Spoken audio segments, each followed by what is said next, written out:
Lihat para sahabat. Ini generasi yang kita diperintah untuk mengikutinya. Generasi yang Allah muliakan, Allah tinggikan dalam waktu yang sesingkat-singkatnya. Bahkan seluruh ahli sejarah yang memeriksa perjalanan umat manusia mengatakan, mukminnya, kafirnya mengatakan, belum pernah ada perjalanan satu generasi yang demikian singkat waktunya dan menguasai dunia selain dari para sahabat ridwanullah alaihim jami'an. Belum pernah.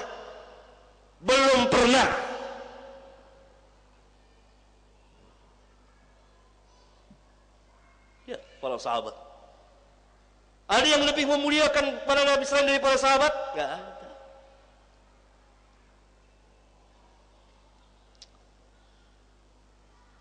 Dipertontonkan, perlihatkan, ayo muliakan nabi kami yang mulia sallallahu alaihi wasallam. Bahkan sering kita jumpai di hadis-hadis, kalau sahabat membawakan hadis, kemudian ada seseorang mengatakan dengan ra'yunya, dia marah bukan main.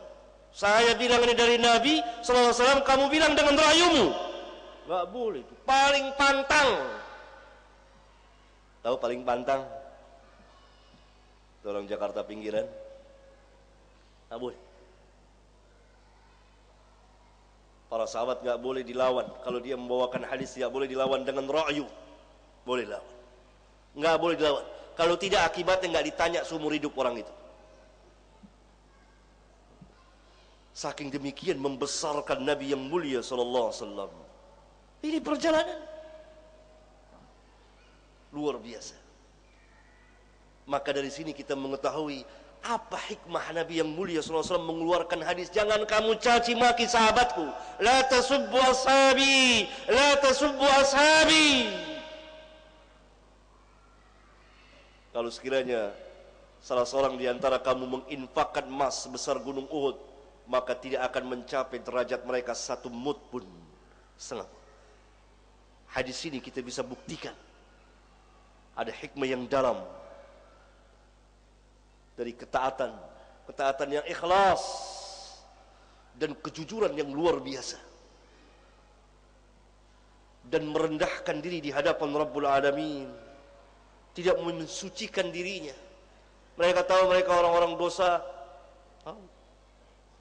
Ada yang menangis, terus nangis. Pernah berbuat kesalahan, mereka nangis terus. Sampai Aisyah, Sayyidah Aisyah, Ummul Mu'minin, ibu kita,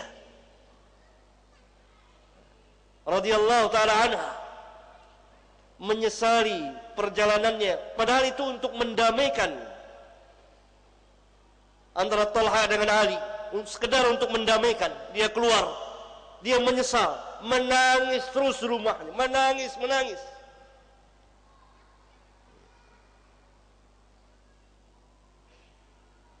Datang sahabat, ya Rasulullah, saya berdosa. Nggak ada nutup-nutupin dosa, nggak ada cari-cari jalan untuk menghalalkan perbuatan. Mereka tahu para sahabat manusia, tidak maksum. Tidak ada Ahlus Sunnah mengatakan para sahabat bebas dari dosa, tidak. Karena Ahlus Sunnah bukan Syiah, bukan Rafidah. Para sahabat manusia berdosa, baik dosa besar atau dosa kecil. Tidak ada yang selamat.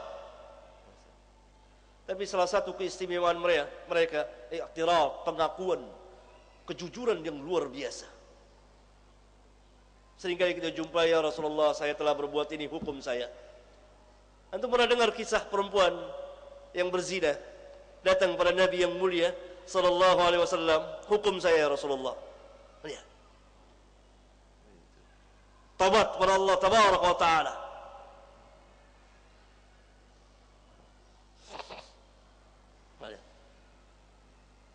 Sampai Rasulullah SAW sampai dia melahirkan, dalam riwayat yang lain sampai dia menyusui anaknya, kemudian dihukum, disolati oleh Rasulullah Sallallahu Alaihi Wasallam. Kemudian Rasulullah ditegur oleh Umar, kau solati orang yang telah berzina. Apa kata Nabi yang mulia Sallallahu Alaihi Wasallam? Kalau taubatnya dibagi kepada 70 penduduk Madinah, akan tercukupi. Atau beliau Sallallahu Alaihi Wasallam mengatakan, ya, ini dalam hadis yang lain saya agak lupa, dia telah tobat seperti tobatnya kalau pemungut pajak itu bertobat, maka akan diampuni.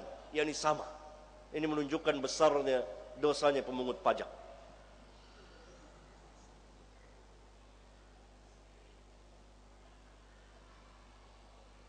Ada dalam hadis saya riwayat Muslim dan lain-lain.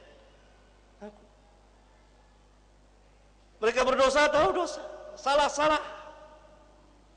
Tidak ada yang menghalalkan apa yang haram atau sebaliknya. Salah.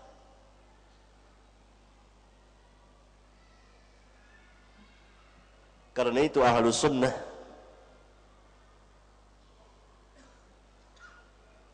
berbicara yang hak, baik itu mengenai diri sendiri atau orang lain, sama saja, tidak peduli. Ciri-ciri ahlus sunnah. Ciri-ciri ahlul bid'ah, kalau untuk memojokkan dirinya disembunyikan. Para sahabat sifat tidak gitu.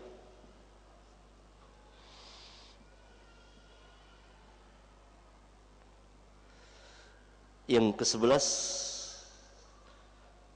kita beragama dengan memecah belah umat, berfirqah-firqah, berkelompok-kelompok.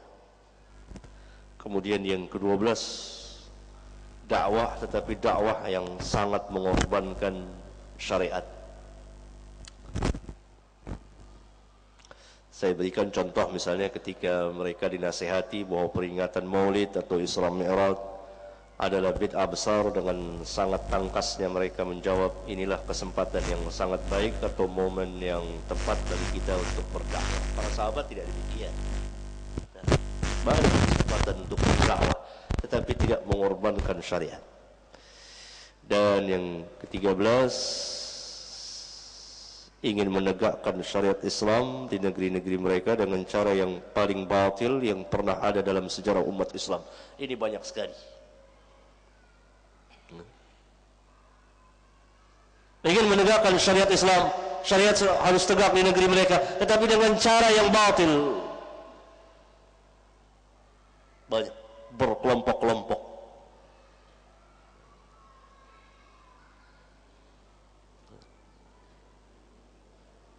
Di antaranya dengan sangat ekstrim, ngebom sana, ngebom sini, atas nama jihad. Mereka namakan bom sana, bom sini. Kita kenal bom Bali 1, bom Bali 2 di Jakarta, entah berapa kali. Hampir lupa kita menghitungnya. Di tempat-tempat yang bukan di Indonesia saja, di negara-negara Islam yang lain. Dari segelintir orang yang menasabkan diri kepada Islam, dari pemuda-pemuda yang punya pikiran khawarij, yang katanya ingin menegakkan syariat Islam, tapi dengan cara yang batil.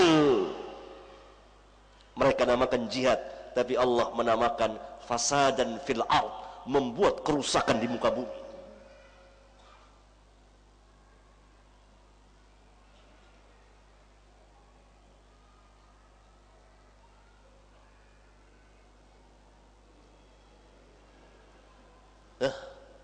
Mereka mengkafirkan kaum muslimin, mereka mengkafirkan selain dari mereka, kaum muslimin yang selain dari mereka kafirkan, mereka halalkan darahnya, mereka bunuh, tumpahkan darah orang-orang kafirin tanpa hak, terlarang dalam Islam.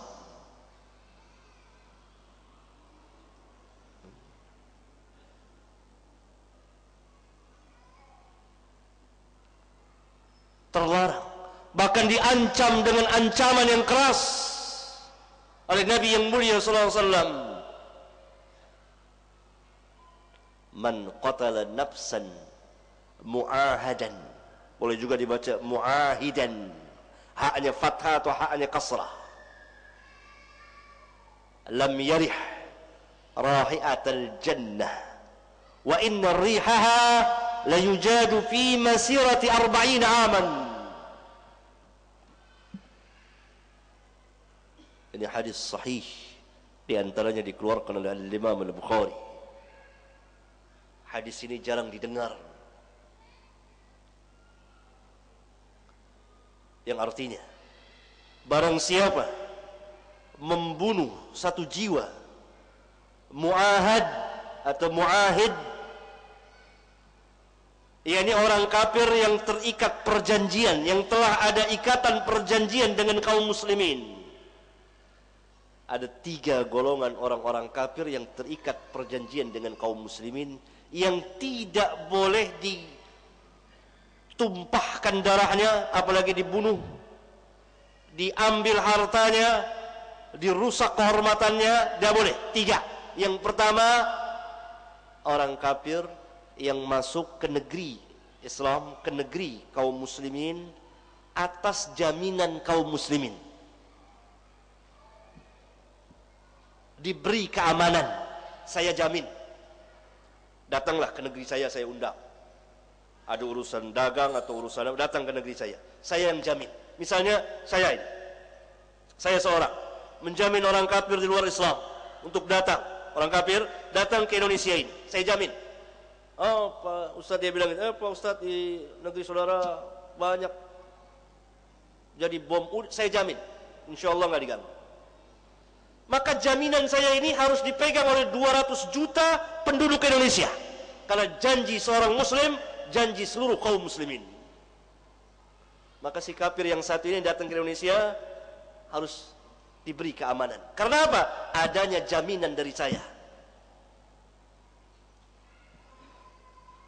Misalnya saya ada urusan kerjasama dagang, lalu saya kontak dia, datanglah ke Indonesia sini. Dia takut, saya yang jamin. Saudara, darah saudara, harta dan kehormatan saudara, saya yang jamin. Maka jaminan saya ini harus dipegang oleh seluruh kaum muslimin, tidak boleh diganggu. Ya, orang yang saya undang ini secara pribadi, apalagi yang mengundang pemerintah, lebih lagi. Itu kafir yang pertama. Yang kedua, kafir yang biasa kita kenal dengan kafir dhimmi, yang dahulu mereka membayar jizyah, upeti jizyah, tidak boleh ganggu. Yang ketiga, kafir yang ada ikatan perjanjian damai antara satu negeri Islam dengan negeri kafirin. Misalnya sekarang negeri-negeri Islam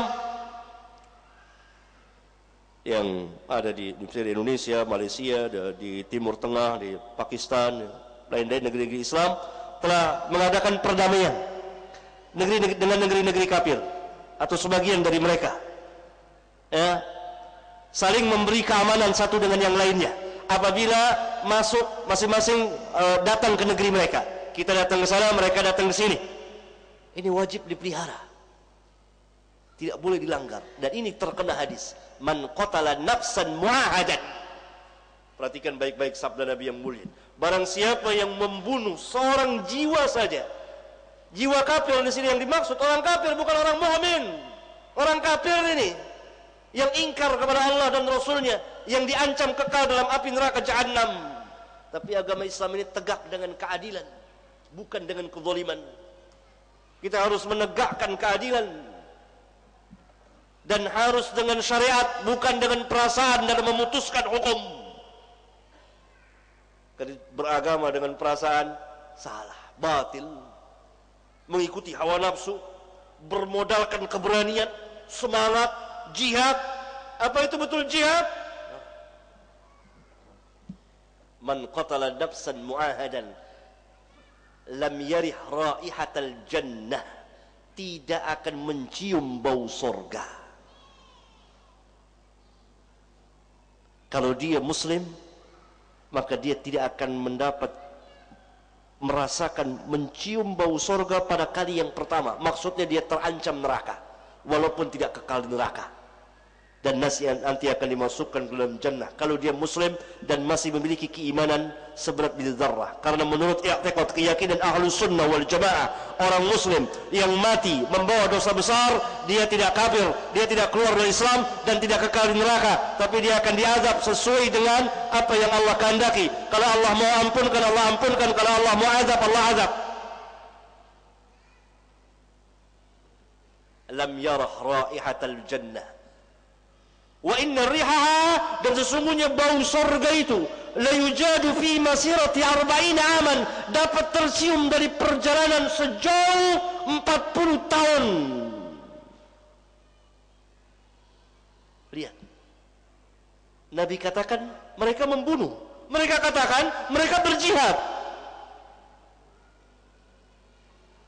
Karena apa? Kebodohan, penyimpangan dari manhaj, cara beragama yang salah, cara beragama yang tidak mengikuti cara beragama para sahabat.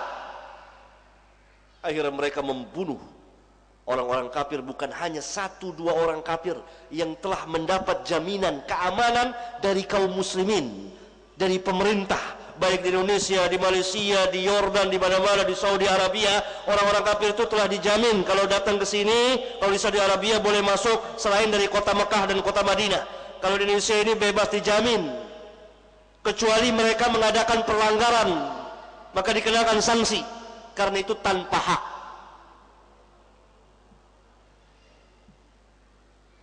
Kenapa diancam demikian besar? Karena perbuatan segelintir kaum muslimin akan mencoreng muka seluruh kaum muslimin. Islam dijelekkan dan membuka pintu lebar bagi musuh-musuh Islam untuk memburukkan Islam. Tertuduhlah Islam sebagai apa? Teroris. Lalu dilihat ciri-cirinya, wah jenggotan, teroris. Lalu celana ngegantung, nah ini ciri-cirinya. Lalu pakai ini. Padahal semua itu jenggot perintah Nabi yang mulia sallallahu alaihi wasallam. Salah buka jemaah, perintah Nabi. Dan ini salah satu bagaimana kita mempertontonkan kepada orang-orang kafirin dan musyrikin ketaatan kepada Nabi yang mulia. Saya pakai ini. Celana laki-laki tidak boleh lewat sampai mata kaki. Nabi yang mulia perintahkan. Karena sifat orang-orang yang sombong, celananya korun, kainnya korun, Firaun dan lain-lain, itu melebihi mata kaki. Ma'asbara minal ka'bain fa finnar, kata Nabi SAW. Yang di bawah mata kaki, an-nar, neraka. Berarti boleh semata kaki. Yang tidak boleh lewat dari mata kaki. Itu bukan ciri teroris, tapi musuh-musuh Islam ambil kesempatan karena perbuatan segelintir kaum muslimin yang ingin memperjuangkan, menegakkan syariat Islam, tetapi dengan cara-cara yang batil.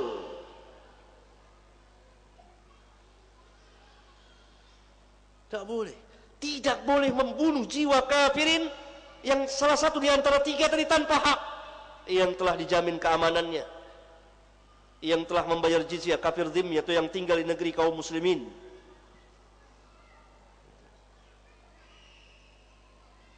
Dan yang ada ikatan perjanjian damai. Mereka datang ke negeri kita, bebas dijamin. Kecuali mereka mengadakan pelanggaran, mereka membuat onar.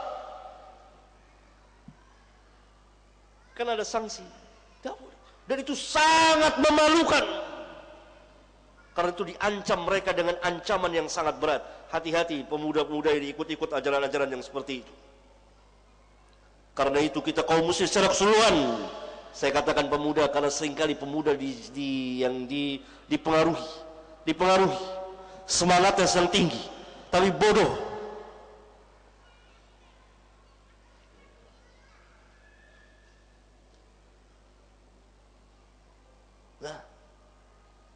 Nah ini yang ekstrim berlawanan.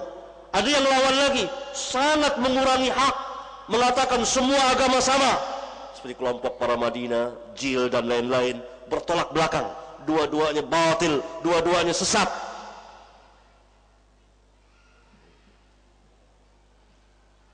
Yang satu melampaui batas, yang satu mengurangi hak. Kan ada dua-duanya itu, dua-duanya satu. Yang sebagian bom sana bom sini, kafir semuanya. Yang satu orang kafir dianggap Islam.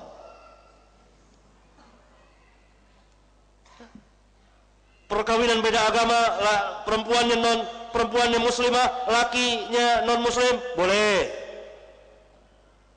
Yang satu ekstrim lagi, yang satu ini semua kafir, yang selain dari mereka kafir. Kita ini kafir. Karena itu kalau mati di bom nggak apa-apa.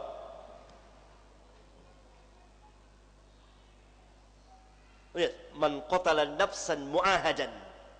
Barang siapa yang membunuh jiwa mu'ahad yang ada ikatan perjanjian. Bagaimana kalau yang mati itu orang-orang muslim yang terkena bom? Dan orang muslimnya orang du'afa, al-masakin, al-fuqara. Dari orang-orang yang dhaif, dari para pekerja, mati. Luar biasa. Ini kedurhakaan. Kedurhakaan yang sangat besar. Apa yang menyebabkan demikian? Penyimpangan dari cara beragama. Kan dua sisi bertolak belakang itu. Yang satu sangat ekstrimnya betul. Kita akan menegakkan syariat Islam, tapi dengan cara yang batil.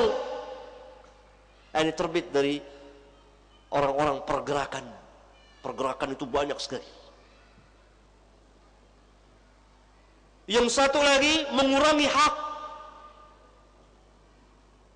Yang satu guluas itu mengurangi hak.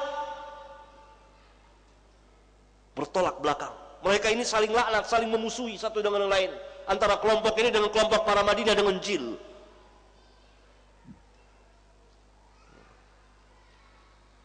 Yang ini mengkafirkan semuanya. Ada kelompok-kelompok yang selain dari mereka kafir, bahkan najis. Yang ini semuanya dianggap Islam.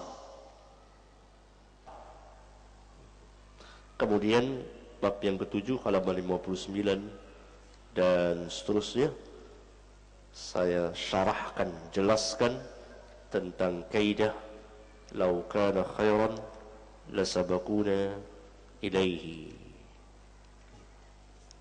Ya, panjang sekali. Dan apa yang dimaksud dengan law kana khairan lasabaquna ilaihi, saudara bisa membacanya di rumah. Yang ke-8 halaman 114, keadilan para sahabat radhiyallahu alaihim jami'an.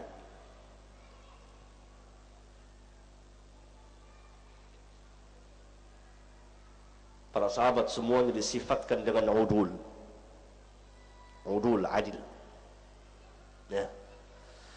Karena mereka telah mendapat pujian dan sanjungan dari Allah dan Rasulnya. Banyak ayat dan hadis, sini saya jelaskan sebagian. Oleh karena itu tidak ada yang membenci para sahabat, membodohi para sahabat, kecuali beberapa golongan manusia. Sini saya terangkan. Pertama, orang-orang munafik.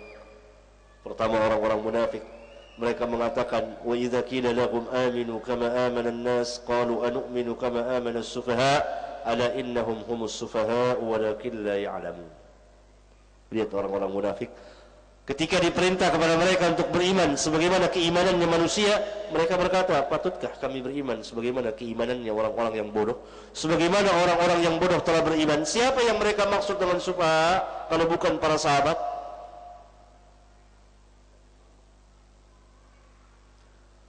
Tetapi Allah Subhanahu wa taala membela para sahabat, ala innahum humus sufaha walakin la ya'lamun.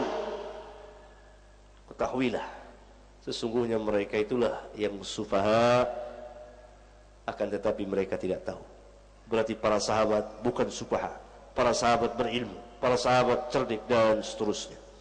Yang kedua, orang-orang kafirin yang tadi saya bacakan ayatnya dalam surat Al-Fatihah, Muhammadur Rasulullah walladzina ma'ahu, ada ayat yang di situ ada ayat liyaghidha bihimul kuffar, di mana Imam Malik mengatakan man ghadha as-sahabah fahuwa kafirun li hadhihi al-ayah.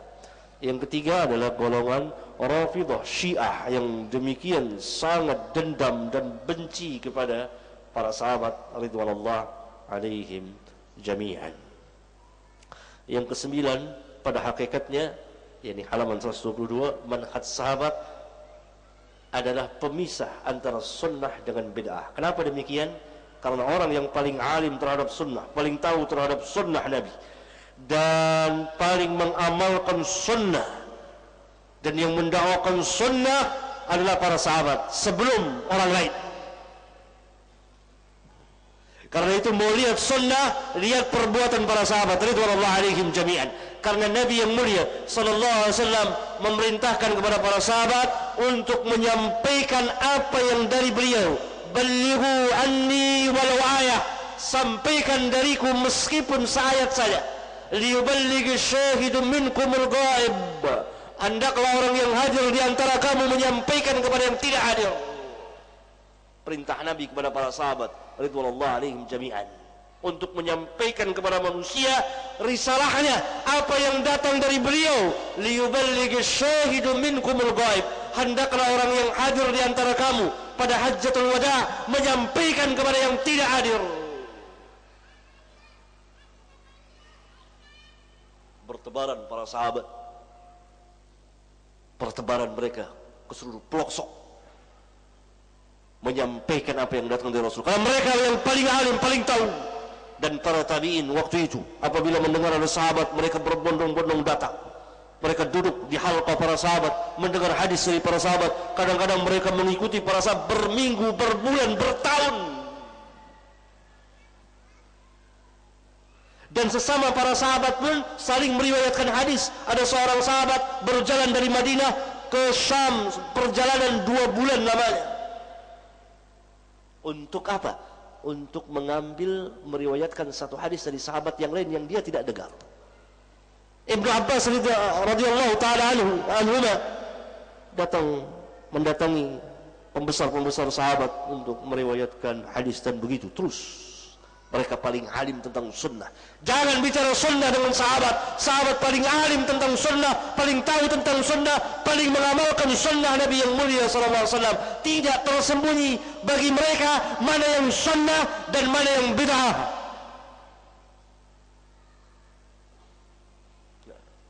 Lihat tadi saya beri Abdullah bin Umar, orang bersin bangkis mengucapkan selawat, langsung ditegur. Lihat Abdullah bin Mas'ud, orang berkelompok-kelompok dipimpin oleh seseorang zikir jamaah beramai-ramai, langsung dimarahi dengan kemarahan yang besar, dianggap sesat oleh Ibnu Mas'ud. Bagaimana kalau Ibnu Mas'ud hidup di tengah-tengah kita pada hari ini? Semua kita akan dikatakan sesat.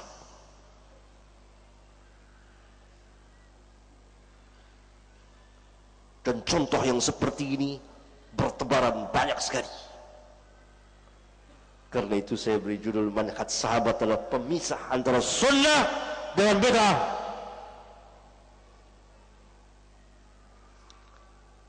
Jangan sombong di hadapan para sahabat. Jangan berlagak sok tahu. Jangan berlagak sok nyunnah di hadapan para sahabat. Tidak. Tidak boleh. Mereka radhiyallahu anhum was-sabiqun al-awwalun min al-muhajirin wal-ansar wal-ladzina ittaba'uhum bi ihsan radhiyallahu anhum wa radu anhum. Allah redha kepada mereka. Allah senang pada mereka. Allah mencintai mereka.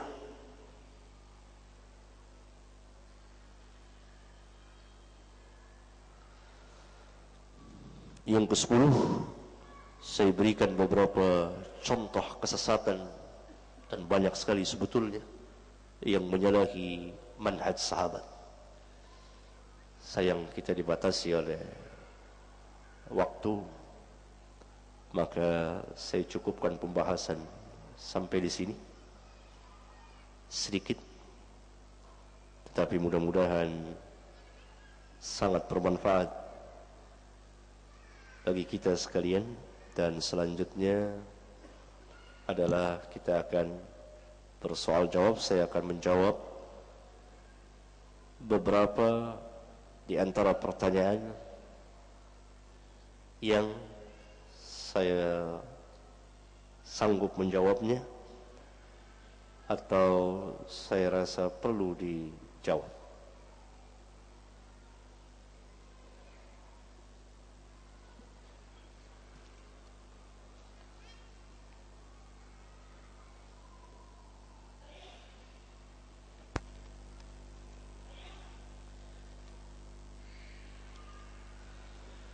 Adakah pengaruhnya bencana-bencana yang terjadi di negara kita dari kebidahan umat Islam di negeri kita ini?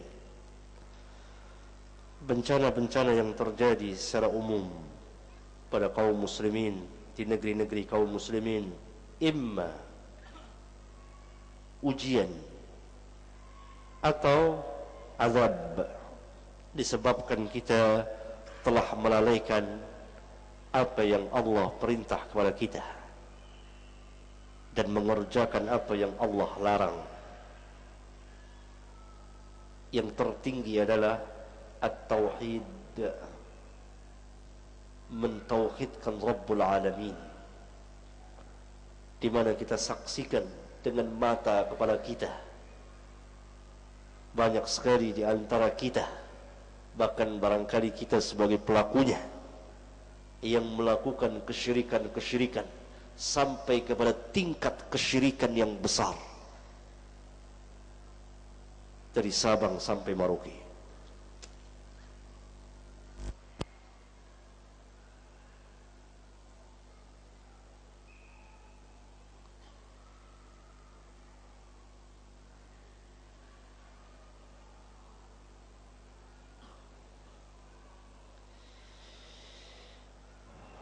Bagaimana pendapat Ustaz dengan buku yang berjudul As-Salafiyah Marhalah Zamaniyah Mubarakah la Madhab Islami, yakni bahwa manhaj salaf adalah sebuah fase sejarah bukan madhab, karya Dr. Muhammad Said Ramadan Al-Buti. Ini buku sangat batil, bahkan dari sebatil-batil yang pernah dikarang oleh Dr. Muhammad Said Ramadan Al-Buti rahimallahu ta'ala. Karena di buku ini, yani kesimpulan dari buku ini, dia mengatakan bahwa manhaj salaf hanya sebuah kenangan, keindahan zaman keemasan Islam, bukan untuk diikuti. Jadi hanya jadi jurusan apa? Tarikh, sejarah saja. Sudah lewat masanya. Ini pada hakikatnya menentang firman Allah tabaraka wa ta'ala dan sejumlah hadis yang tadi kita bahas. Maka kalau jangan baca buku ini kalau saudara bukan ahli ilmu. Jangan dijual kalau sudah diterjemahkan.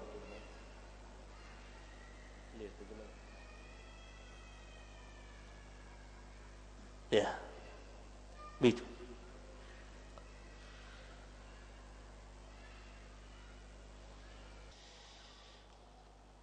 Adakah hadis yang berbunyi kurang lebih barang siapa yang mempunyai kemampuan untuk berhaji tetapi tidak melaksanakannya, maka apabila meninggal matinya seperti Yahudi atau Nasara? Ada hadis yang seperti ini, tapi hadis dhaif. Tetapi tidak syak lagi, ada hadis-hadis sahih yang lain yang menjelaskan kepada kita akan ancaman kepada mereka yang tidak melaksanakan ibadah haji secara khusus. Karena ibadah haji bagi yang mampu wajib sekali dalam seumur hidup.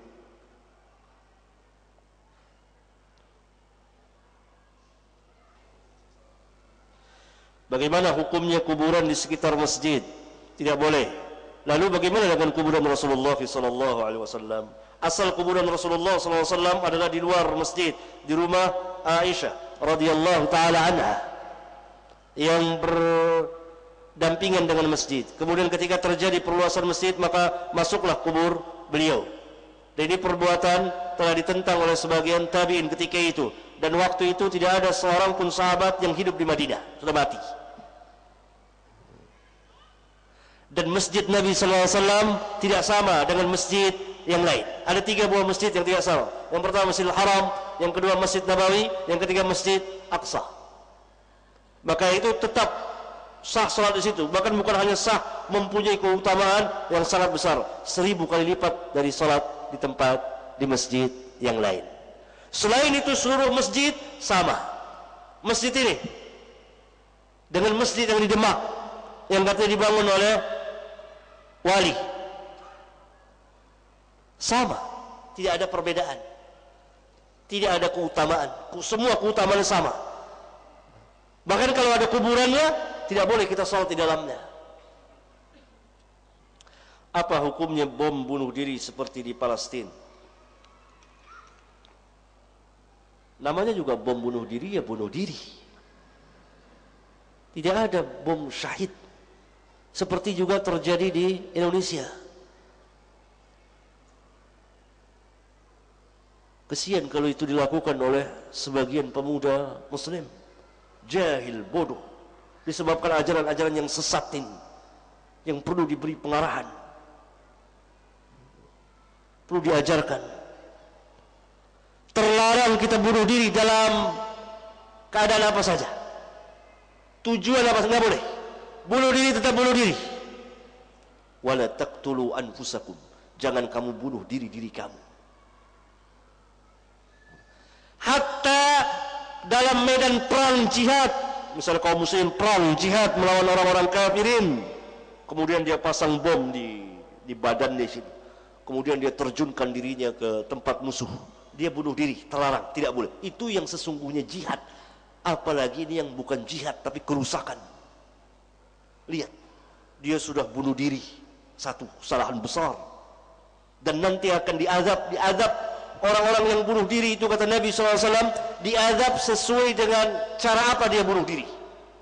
Sebagaimana terangkan di hadis-hadis sahih Bukhari dan Muslim. Terlarang bunuh diri, nggak boleh. Karena apa? Karena yang mati siapa duluan? Dia duluan. Berbeda kalau jihad perang dengan orang-orang kafirin, dia pegang senjata, dia serang ke tempat musuh dan dia ditembak oleh musuh, dia mati, itu syahid. Itu kalau yang jihad sebenarnya. Oleh karena itu tidak ada fatwa ulama boleh bom bunuh diri. Itu di Palestina orang-orang bodoh yang mengerjakan. Nggak ada fatwa ulama, nggak ada ulama menganjurkannya. Dia pasang bom, dia bunuh, dia bom, Yahudi mati 1-2. Pada hari itu juga orang Yahudi memberondong orang-orang Palestina, 100-200 orang mati. Bodoh. Bahkan orang Palestina sendiri pernah bilang jangan, karena sebentar orang Yahudi akan habisi kita.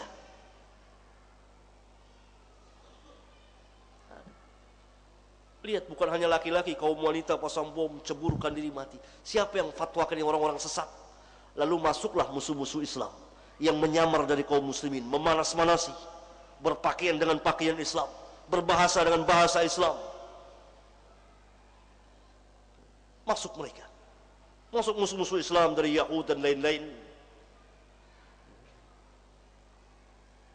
nyelundup orang-orang tidak dikenal, merusak Islam. Dan anak-anak muda yang bodoh ini nggak tahu.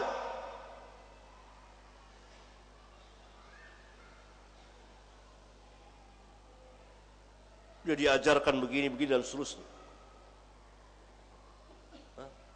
La taqtulu anfusakum, jangan bunuh diri kamu, nggak boleh. Terlarang. Entah dari mana fatwanya ini. Tapi yang jelas tidak ada fatwa ulama. Karena nas Al-Quran melarang, nas hadis melarang. Itu kalau jihad betul-betul terlarang, tetap terlarang, nggak boleh. Bagaimana kalau yang bukan jihad seperti sekarang ini? Ada bom di Yordan, di Saudi Arabia, di Indonesia ini. Bukan jihad, fasadan fil ardh, membuat kerusakan di muka bumi, membunuh tanpa hak. Tadi saya sudah bacakan hadisnya. Itu orang kafir yang mati. Bagaimana kalau yang mati kaum muslimin? Dan bukan hanya menumpahkan darah, merusak harta, mengganggu keamanan, orang jadi tidak tenang, orang jadi saling curiga. Karena orang curiga sama kaum muslimin, sini sebentar, oh teroris nih. Gitu. Saudara keluar negeri curigain, dilihat, dikecilkan kaum muslimin Indonesia ini, kecil, hina. Saya sering keluar, sering dipelototin orang-orang, sering diperiksa.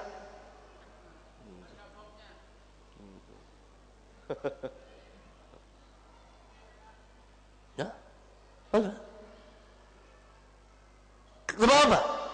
Kesalahan dalam beragama fatal, merusak semuanya.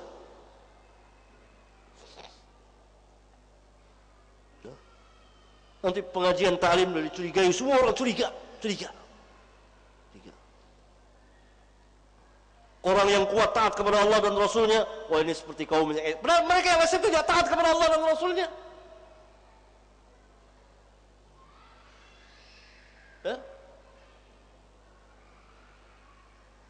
Ini fatwa yang sesat dan menyesatkan.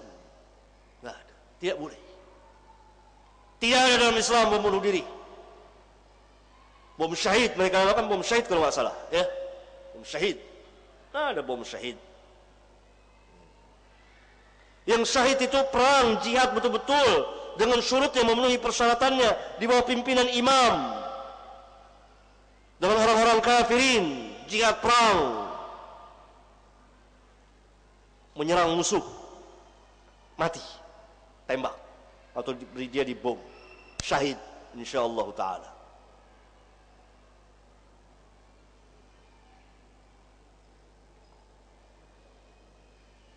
Pasang bom di badan, lalu masuk ke benteng musuh, kuat musuh, pencet, tarik, meledak, dia dulu yang hancur, bunuh diri. Antum pernah baca hadis di Sahih Bukhari? Pada zaman Rasulullah SAW ketika seorang sedang perang dan dia hebat sekali perangnya, banyak musuh yang mati oleh dia. Lalu kata Nabi SAW, dikatakan innahu min ahlin nar, dia termasuk dari penghuni neraka. Diselidiki oleh sahabat, ternyata dia terluka parah, lalu dia bunuh diri. Itu jihad bersama Nabi SAW. Itu jihad. Bunuh diri, nar.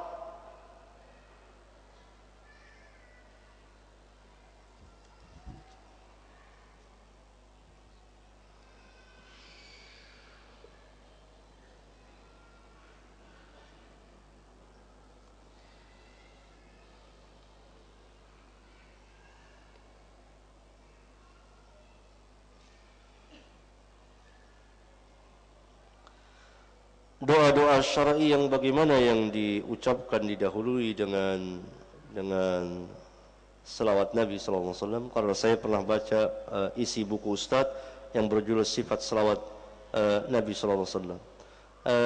Sunat ketika kita akan berdoa memohon kepada Allah, kita berselawat kepada Nabi yang mulia SAW. Banyak yang mengatakan bahwa manhaj salaf keras sehingga banyak orang awam yang takut dengan manhaj yang mulia ini.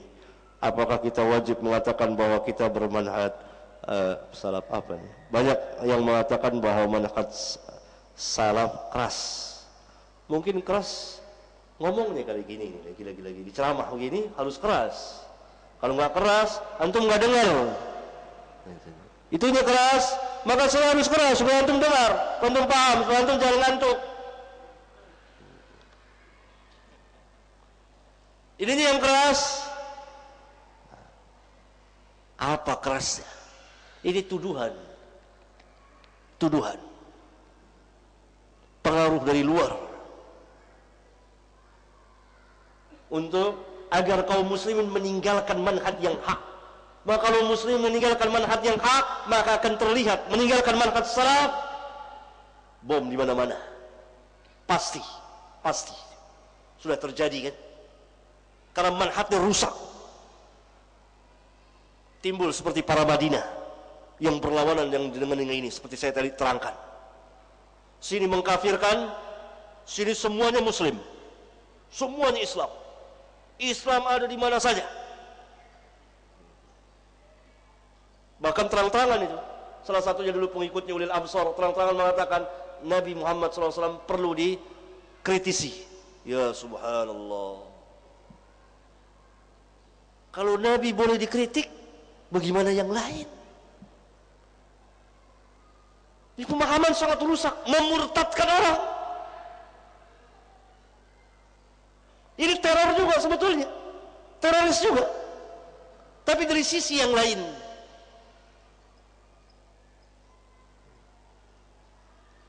Belum pemahaman yang lain. Nah, dilemparkanlah agar orang jauh dari manhaj ini keras. Apanya yang keras? Kalau kita tanya, apanya yang keras? Suara saya ketika ceramah, ya mesti keras. Kalau nggak keras, satu nggak kedengar. Coba saya ngomong gerendengan. Kedengeran nggak? Nggak kedengeran.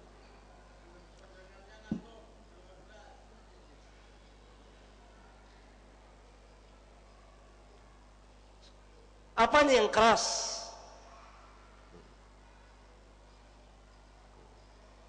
Kan kalimat mujmal, global, lempar begitu saja, tidak diperinci apa yang keras. Apakah karena seseorang itu mengikuti Nabi yang mulia dianggap keras? Ya subhanallah. Sebetulnya asal perkataan ini dulu keluar dari orang-orang Islam, keluar dari di luar orang-orang Islam. Di luar dari orang-orang Islam itu menuduh orang-orang Islam keras. Kalau kaum muslimin berkuasa, maka dia akan bertindak keras kepada kita.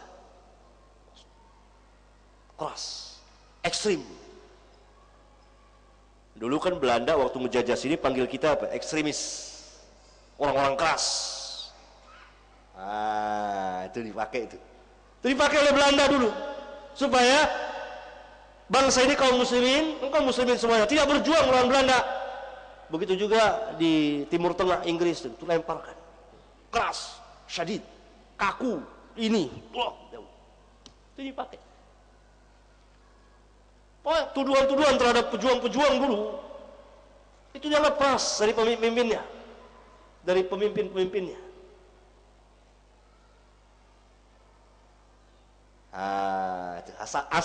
Asal perkataan itu keluar dari orang di luar Islam, musuh-musuh Islam untuk merusak Islam, agar orang tidak mengenal Islam, agar orang jauh dari Islam. Sekarang mereka pakai lagi. Karena Islam ini adalah agama yang akan memberikan kemaslahatan kepada dunia, kepada manusia.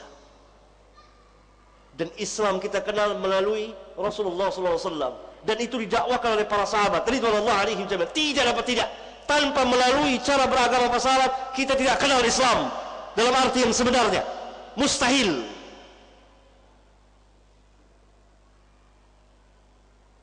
Nah, masuk musuh-musuh Islam khawatir dengan kekhawatiran yang luar biasa dan tidak pernah tenang tidur, tidak gelisah. Kalau kaum muslim belajar manhaj ini, pasti dia akan kenal Islam yang hakiki, dan kita tidak bisa buat onar lagi.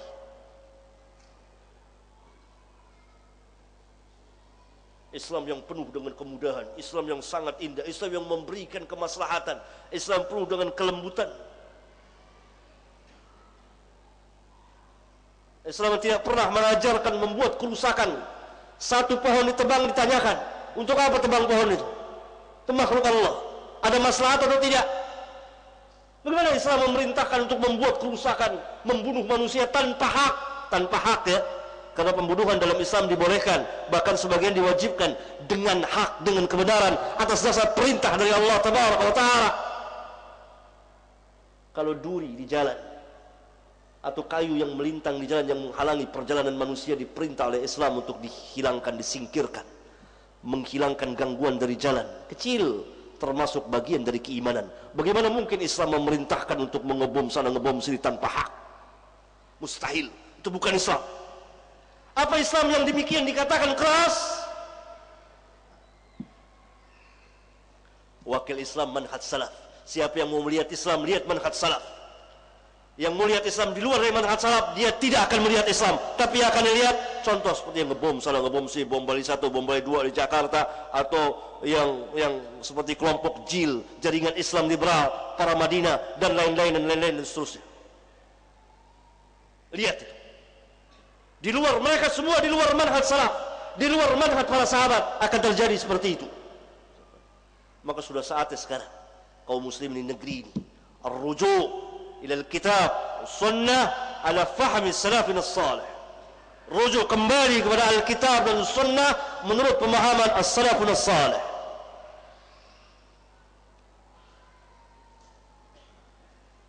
Kalau tidak, saudara akan lihat kerusakan di mana-mana, caci maki, laknat.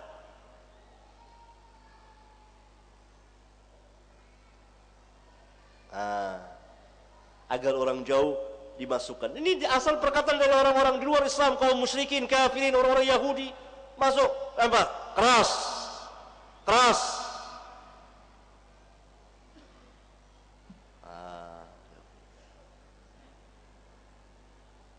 Saya bicara ajarannya, Saya bicara ajarannya, bukan orang per orangnya. Orangnya mungkin aja ada kesalahan, oknum.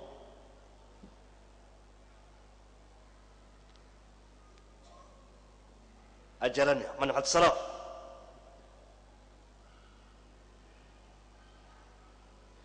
Secara keseluruhan Islam, akhlaknya sangat tinggi sekali.